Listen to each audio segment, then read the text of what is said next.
The BTRDA 1400 category on the Malcolm Wilson Rally will be missing its reigning champion Dave Brick. But winner of the first round, Chris Powell, was back, and he and Jim Lewis in that Sunbeam would be the ones to take the lead on the opening stages of the day.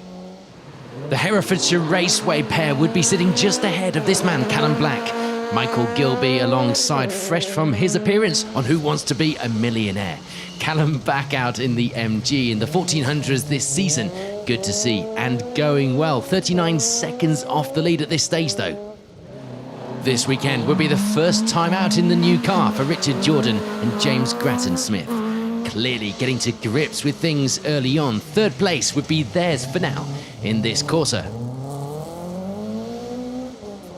Meanwhile, the podium last time out must have given a bit of confidence to Steve Black and Paul Morris, spurring them on for another good result this weekend. They end the morning with fourth, not too far off those podium places and surely well within their sights up ahead. For Noel Lappin and Will Atkins, it will be fifth, starting the event off well and managing to stay out of any trouble in these slippery conditions.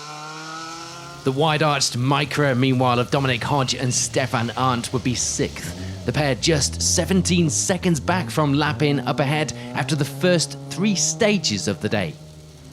Behind them and leading the way in the 1400C results, at this stage at least, were Matthew and Daniel Evans. Seventh place overall on our leaderboard and taking a small lead in that class as well.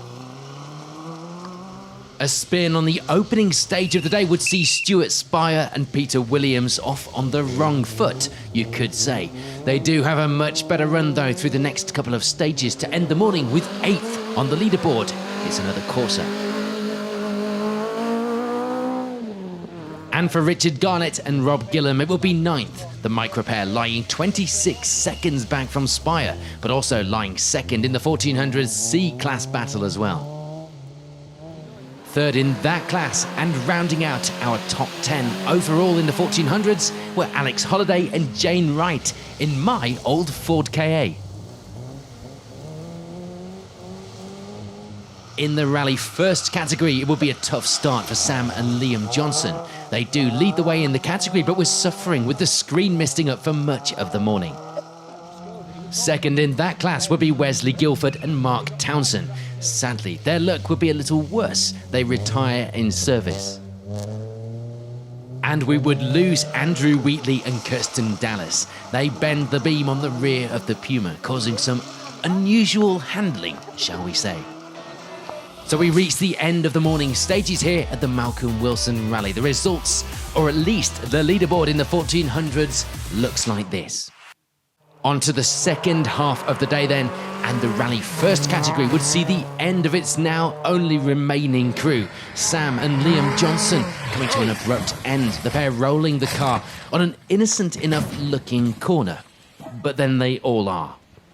So with no rally first finishing the rally, it would be on to the overall 1400 leaderboard. And rounding out the top 10 were Alex Holliday and Jane Wright, keeping hold of that position from their strong performance through the morning stages.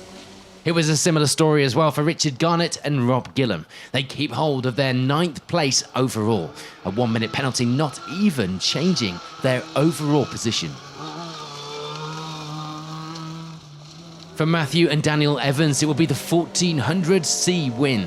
They take the class victory as well as 8th place on the overall 1400 category results.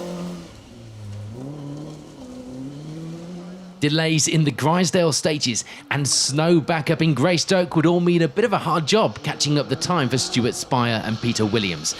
They indeed have to settle for 7th place this weekend on their first trip to the Malcolm Wilson Rally. There'd be no change though on the leaderboard for Dominic Hodge and Stefan Arndt. They keep that Micra in 6th place here on the second round of the championship. And indeed, no change either for Noel Lappin and Will Atkins from their morning's performance. 5th place was theirs. A good end to the rally for the Escort pair.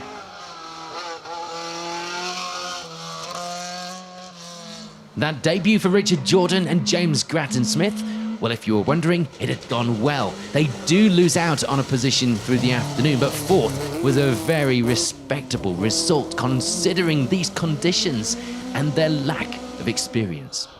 That position, though, would have been overhauled by this man, Steve Black, on a charge with Paul Morris alongside. He'd wanted that podium once again and took it in the final stages of the rally, taking third place once again this weekend. And there would be change at the top of our leaderboard as well. Chris Powell and Jim Lewis, frustratingly for them, not taking victory this weekend despite a strong performance. They have to settle for second place. Still a great result though, and with Dave Brick not here, it gives them a step up on the championship points after round 2. But for this weekend, well, it's like reading out a script for a TV show from years ago. Callum Black with Michael Gilby alongside takes victory. A great drive from the pair to end the rally with a 27-second advantage. The switch back to the 1400s clearly looking like a good one. So confirmation then of the results from an eventful final few stages here on the Malcolm Wilson Rally. Round 2 of the Jordan Road Surfacing BTRDA 1400 Rally Series. Yeah, I've really enjoyed it. I've had a great day, more than what we could have expected, to be honest, especially with Dad being on the podium. The conditions were really tricky the first couple of stages this morning with the snow, which was quite unexpected. We just got round and then we had a really good run through Grisdale. I think we were top 10 overall, and we both just really enjoyed it, got into it, got some good rhythm, and then just was a case of getting through then. We had an interesting day, but all weather under the sun, and we had a puncher, which was the end of our challenge for winning today. But so everything, a bit of everything. Nice to bring a bit of rear-wheel drive action to the 1400 front lads there. Well, we like to be spectacular, you know. Someone's got to do something. These front-wheel drive cars are boring to watch. Yeah, I'm very pleased to get third in the end. Quite a trying day, really. Had a puncture on the first stage. I went in a ditch between 5 and 6 this afternoon, and one thing and another. So, quite tricky day. Good to be beaten by your son? I'm not so happy about that, but I'm pleased he won.